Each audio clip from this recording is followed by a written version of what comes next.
All right, my friends, happy Saturday morning or happy Monday night. This is the Start Spreading the News podcast, and it is also the Dr. Sem Yankees show. Today, we are going to talk about how the Yankees spent big money to bring in Kyle. Oh, wait, what? They didn't. Today, we are going to talk about how the Yankees spent big money to bring in Bo Bush. What's that? Oh, they didn't. They didn't. That was the Dodgers and the Mets. That was the Dodgers and the Mets. Today, we are going to talk about how the Yankees are not spending any money to try to make the 2026 season end better than 2025. All right, I think we'll talk about how the Yankees refuse to spend any money to make the team any better than last year. All right, all silliness aside, my friends, this is the Dr. Sem Yankee show. This is the Start Spreading the News Yankee podcast. Here's the introductions. When the music starts, of course. There we go.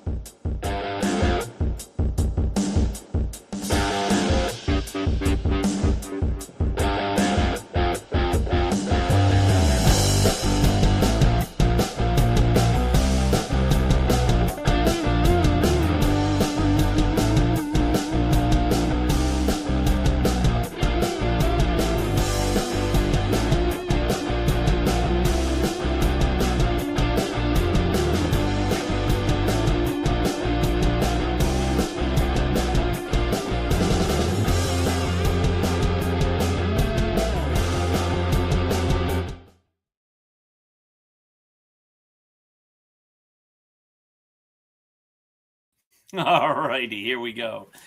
Oh, my goodness, all those different networks. There's a couple more we're going to be showing and an intro video for a new network we're going to be part of. But all of that is coming soon.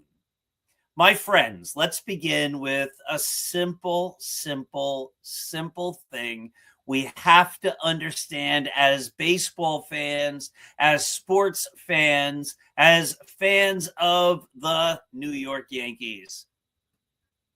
This is supposed to be fun. It's a business. It's a serious business for the people running baseball teams and baseball leagues and all of that. It's a serious business. But being a fan is not a serious business. Being a fan is supposed to be fun. And so we can be frustrated, we can be annoyed, we can be angry, I guess. I think angry is probably taking it a little too far at the Yankees for sitting on their hands all winter. But we also have to keep this all in perspective. It does not really matter. This is supposed to be fun. So when we complain, we have to realize that we're complaining about a pastime.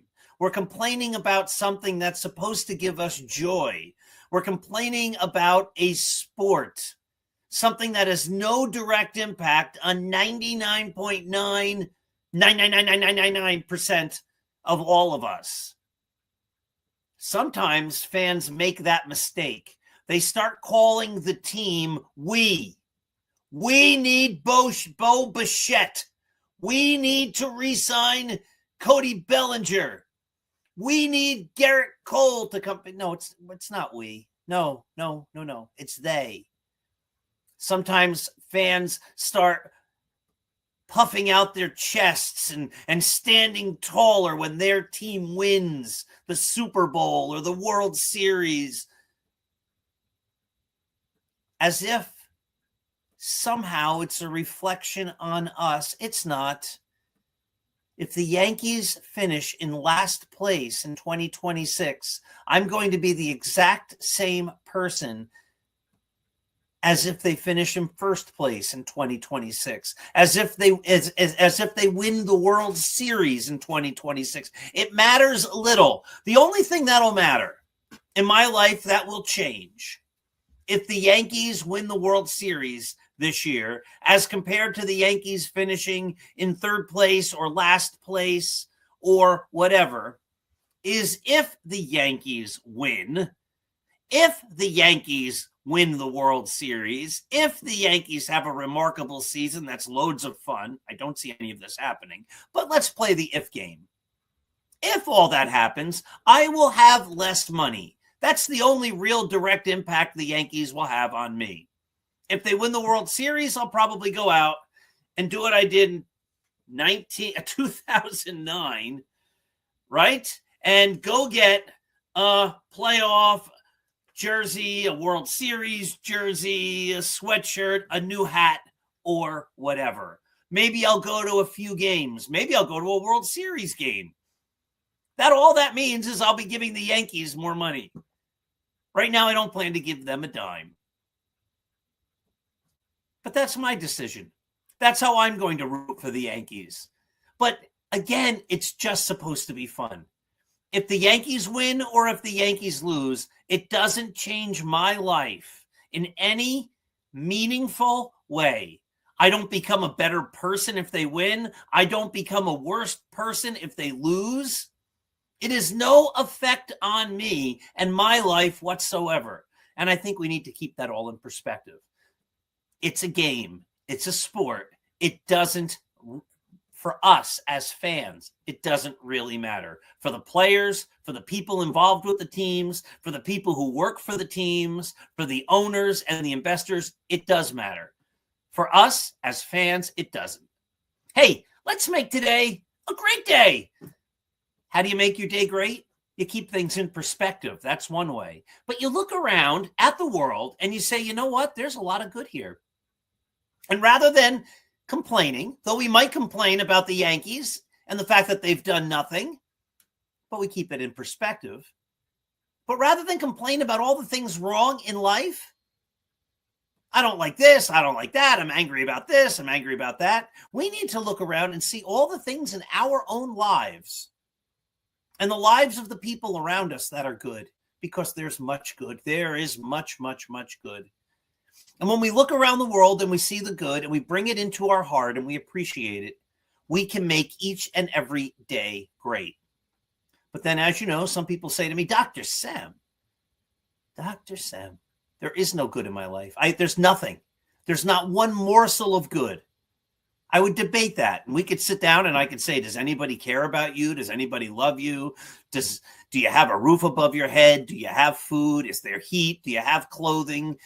Do you have the internet? You must, if we're talking and you're watching this. Do you have a cell phone? Do you have a TV? Do you have a job? There's so many things. Do you have a place of worship?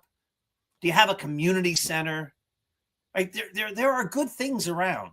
But if you're going to say there's nothing, I have nothing, there's zero, I cannot find any morsel of good in my life, I have nothing to appreciate. Okay. That still doesn't mean you can't look around and find good, because you can look around and make good. If there is no good in your life, make good in your life. Do nice things for other people. Donate your time, your thoughts, your energy. Think of things that are bigger than yourself. Think of ways you can help other people in big or small ways. Write a nice letter to somebody. There's a billion ways that you can figure out to do nice things. And if you're doing nice things, guess what? There's good. You are creating good. And look around then at the good you're creating and appreciate it in your heart and spread it forward.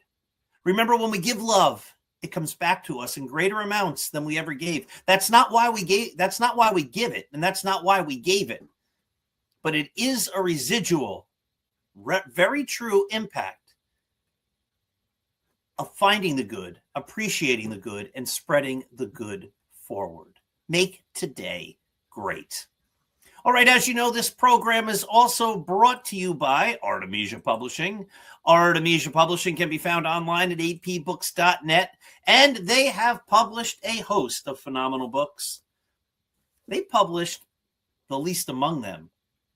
If you haven't read this Yankee book, you're missing out. It's a great, great, great book. Wait, what did you say? Did they publish any other baseball books? Of course they did. They published Roy White's From Compton to the Bronx. You haven't read it yet? You're missing out. Have they published any other great books? Of course they did. They published this, 365.2, Going the Distance. Want to be motivated? You want to find ways to look to the good? Read this. This is the story of the year that I ran every single day for an entire year. Well worth the read. It'll motivate you to set your own goals and to find ways to achieve them. Anything else that Artemisia has published that's great? Scattering the Ashes, the world's greatest novel. If you haven't read it, your life is incomplete.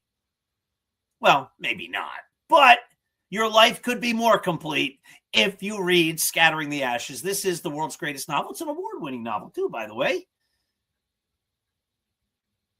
Written by me, also an audiobook narrated by me.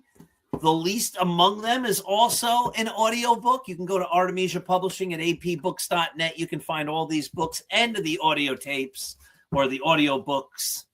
Guess we don't do cassette tapes anymore. Sometimes I spill my age. At apbooks.net, Amazon, and the rest. Now, I'm not just published through AP Books. That is true. Sunbury Books has also published, quite finally, here it is. I know so many people have been waiting. They've been saying, Dr. Sem, the Gettysburg book. Where's the Gettysburg book? You've been talking about it for years. When will the Gettysburg book come out? There it is, my friend. West Point at Gettysburg. This is the book. Dr. Paul Sem. Listen to this. The greatest Civil War writer, expert in the country today, James McPherson, wrote, Paul Semendinger has produced a unique volume that is a combination reference work, collective biography, and narrative of the Battle of Gettysburg. In all of these capacities, it will be of great value to anyone interested in the American Civil War, especially its biggest and most famous battle. How about that? That's James McPherson of Princeton University talking about this book and about me. This is kind of fun. Little picture of me at Gettysburg in the back. That's the monument to the Excelsior Brigade from New York, where my great-great-grandfather struggled in the wheat field on the second day at the Battle of Gettysburg. But he's not in the book because he was not an officer who went to West Point. He was just an enlisted man, but I say just in quotes. West Point at Gettysburg, Sunbury Publications. All right, my friends. There was a time when the Yankees celebrated winning. We know those days are over, and we can complain about it while keeping things in perspective and looking to the good and appreciating the good and spreading the good. But there was a time when the Yankees cared about winning. the first time I ever went to Yankee Stadium, my dad bought me this. Here's my Yankees 1976 American League Championship pennant. This was when the Yankees had come back for the first time in the World Series since 1964. This is representing Chris Chambliss' home run, I believe. And then that year, because they didn't win the World Series, they went out and they got Reggie. And then after the 77 World Series, I remember getting this book, the Reggie Jackson Scrapbook, with all sorts of pictures of Reggie, including the big home runs in the World Series. That's number 3 off Charlie Hough. There he is, tipping his hat to the crowd. Those were magical days when the greatest players came to the Yankees because the Yankees out-hustled everybody else. Those were the days when the Yankees got Reggie and Don Gullett and Andy Messersmith and Catfish Hunter and Goose Gossage. Now, did they all work out? No, that's never going to happen. I have to explain this to Yankee fans time and time again because people purposefully, I believe, because this isn't hard to understand, but they purposefully misrepresent what I keep saying. They don't understand it, or they purposefully misconstrue or misrepresent. For most of my life as a Yankees fan, dating back to Reggie in 1977, when I went to my first game the next year after they went to the playoffs or the World Series and lost to the Reds, then I went to the stadium the next year, got the pennant, celebrated that they were American League champions, even though I didn't really know what that meant. And then that year they won the World Series, and then they won it the next year. And for the most of my life as a Yankee fan, even if they didn't do well, every Yankee fan had the sense that the Yankees were doing everything they could to win. They were putting the best possible team on the field. They were going for it. This was especially true, and it's the best representative of what I'm talking about, in the 2000 aughts, if you will, from 2001 to 2008. No one can claim that the Yankees were not going for it those years. They were putting great players on the field and in virtually every single position. And each year they were getting new great players, including guys like Gary Sheffield, Hideki Matsui, Jason Giambi, Mike Messina, Alex Rodriguez, Johnny Damon. I mean, on and on. Did they make mistakes? Of course they made mistakes. Of course they did. But you had the sense on opening day of spring training, you had the sense all winter before the season that it was going to be a great year because the Yankees were going for it. And this is what people don't understand or purposefully misrepresent. They say all Yankee fans want is a World Series victory. That's not quite right.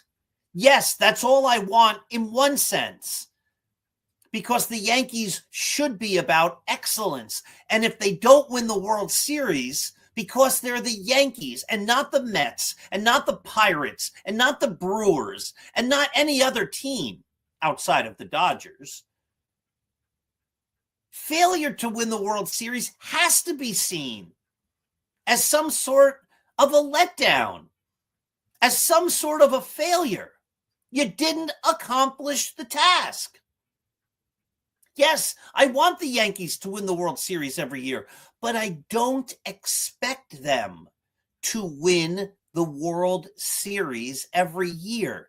To expect that would be ludicrous. It's not going to happen. It has never happened, ever, for any team in any sport. No matter how great you are, you're not going to win the World Series or the Super Bowl or whatever every single year. No matter how fast you are, you're not going to win every single race every year. And that's just determined on yourself.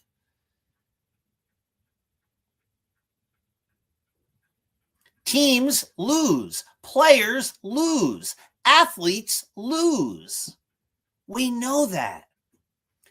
But if you lose while you're going for it, the Dodgers might not win the World Series in 2026.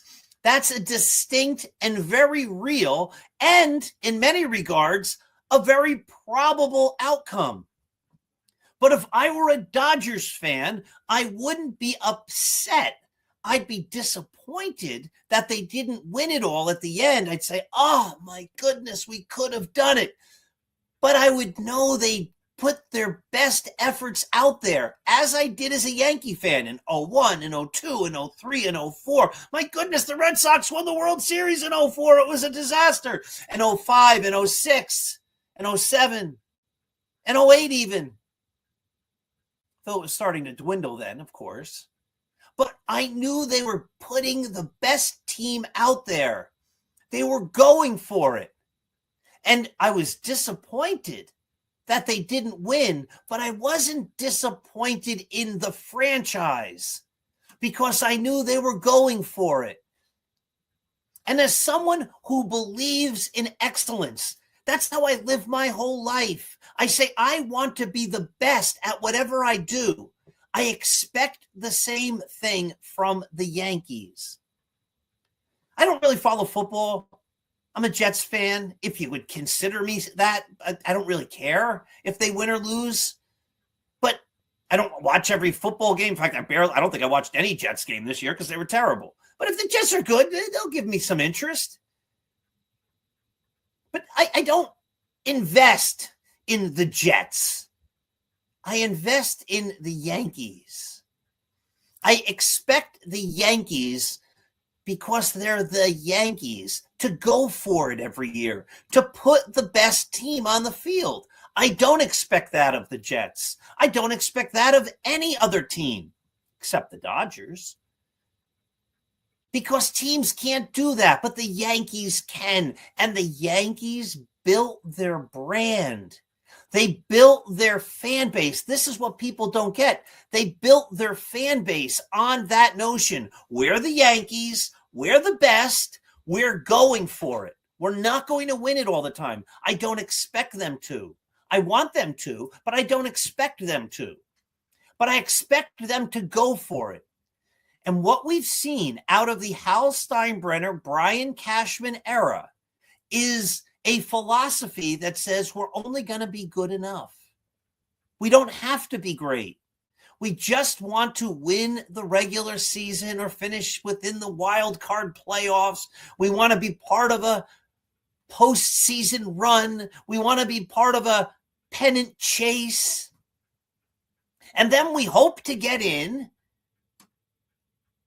And then we hope good things happen. Maybe he catches fire and can carry the team, whoever those people might be on a given year.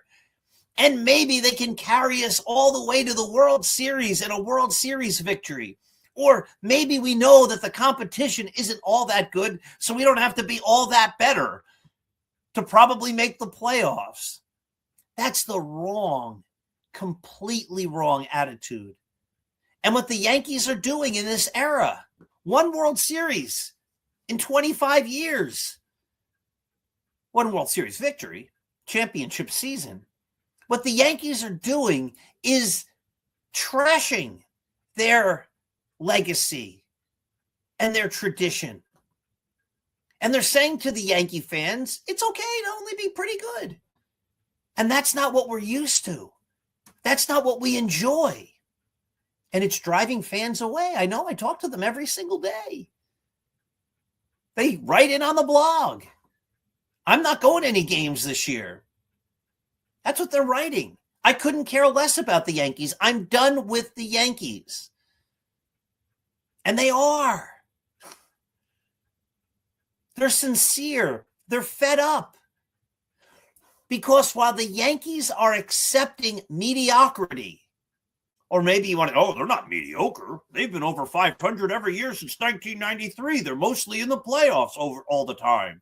Yeah, and some of the years they get bounced after one game or whatever, but you get the idea. They're not striving for excellence. And any of us, the Yankees included, Hal Steinbrenner and Brian Cashman included, would not accept that level of competence from anybody else in their lives, even though that's what they're giving their fans. They would not accept that for anybody else. If you sat down, I guarantee this. I've never met Hal Steinbrenner. I'd love to. I'd love to tell him how to run his team. I'd love for him to listen to me because I can do a good job. I'd make the Yankees winners if he let me, if he gave me the resources and let me do what's necessary. I guarantee it. You don't know anything about running a baseball team. I don't. No. But I know what striving for excellence means, and I know what creating a culture of excellence means. I know a lot about that. But if you sat down with Hal Steinbrenner and you said, hey, Hal, like your personal physician, if I could get an appointment, should I? How good is he or she? Hal would say, oh, my God, I got the best. I have the absolute best physician. Hey, Hal, do you go to a chiropractor? Yeah. How is he? He's the best or she. How's your dentist? She's the best. How's your eye doctor? Nobody better. How's your car mechanic? Oh, my goodness. Your car salesperson. When you buy a new car, I go to the same person every time. You can't do better than this guy. Or lady. You get the idea.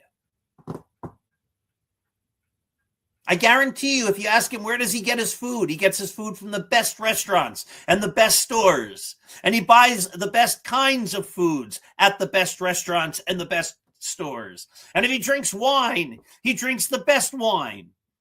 And if he drinks bourbon or whatever, I don't really know much about bourbon and wine and all that, but if he does, he ain't getting the $7 bottle or the $14 bottle. I can almost guarantee you that. He's saying, I'm buying the best bottle.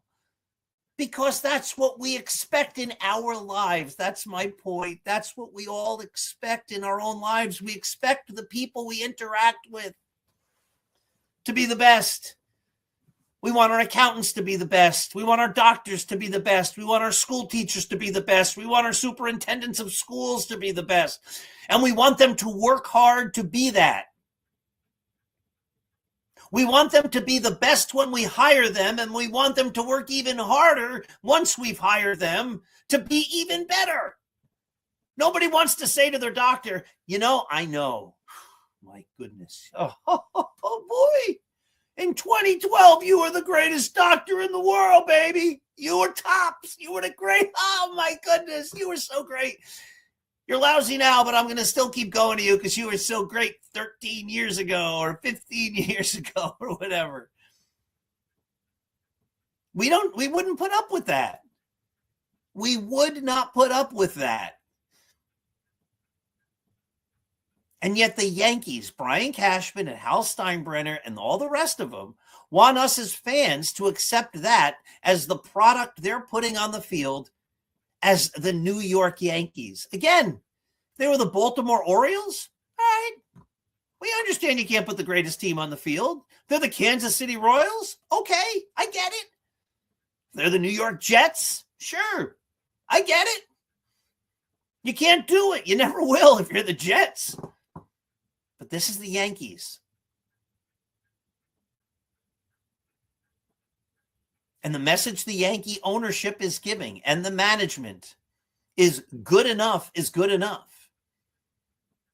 And it's simply not, because they wouldn't and we don't accept that in any other facet of our lives.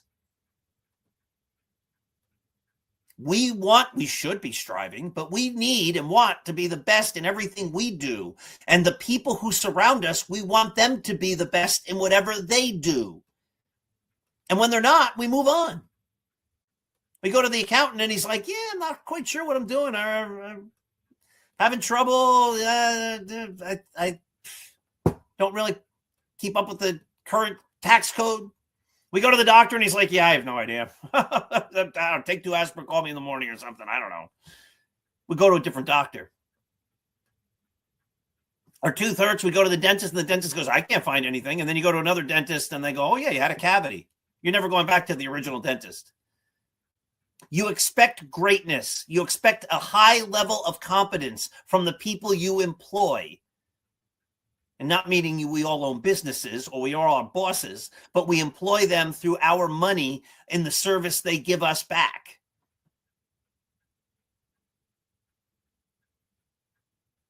And yet the Yankees don't accept that, don't expect that, and they don't deliver that. And that's why their fan base is fed up with them. And that is why their fan base is walking away. And each year, more and more fans walk away because the Yankees want to give their fans something well short of excellence, while other teams like the Los Angeles Dodgers are doing all they can to continue to bring their fans not just excellence, but greatness. If the Dodgers don't win the World Series this year, their fans can at least say they went for it and something went wrong along the way, but they went for it. If the Yankees don't win the World Series, which they won't, the fans are going to say they didn't care. And if they don't care, why should I? All right, my friends, that'll do it for today. This was the Dr. Sem Yankee Show. This was the Start Spreading the News Yankee podcast. In February, EJ and I on Monday nights are going to go back to doing our regular show most Mondays. It'll be great to be back on the air with EJ, but that's going to come in a couple more weeks. Until then, keep looking to the good. Keep this all into perspective because it really doesn't matter. Find your great doctor. Find your great accountant, find your great dentist, and all those people in your lives. Hold yourself to the highest standards. Be good, be kind, be understanding, give empathy. Make each day great. When we give love, it comes back to us. It does. It does. Maybe not immediately. Well, I gave love and some guy yelled at me and gave me the finger when I was cutting him off on the highway or whatever. You know what? Some guy gave me the finger the other day on the highway. Okay, I'm sorry, but you're the one with the problem, not me. None of these things are perfect. There's still going to be bad things that happen, of course. But we still need to look to the good, and we still need to be kind, and we still need to appreciate the goodness in people and in the world and in our lives that surround us. Have a great day. Thank you. And I'll see you next week.